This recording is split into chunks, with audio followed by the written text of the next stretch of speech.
Continual monitoring is also an important part of pest control. Active and passive monitoring methods should be used. Active monitoring would include visual inspections and assessment.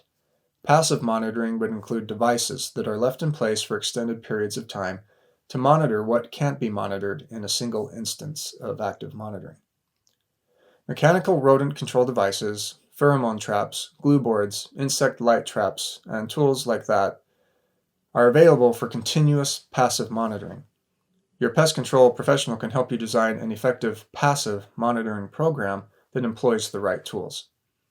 Monitoring provides important information about the past and present, but can also be leveraged for predicting future problems. The information that you collect from your monitoring system should be analyzed regularly to identify historical trends and potential trouble spots to prevent future problems.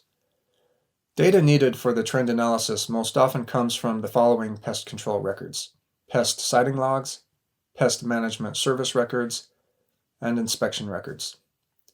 Having someone who understands the significance of the data is important. A pest control professional will be able to see risks that maybe you might miss.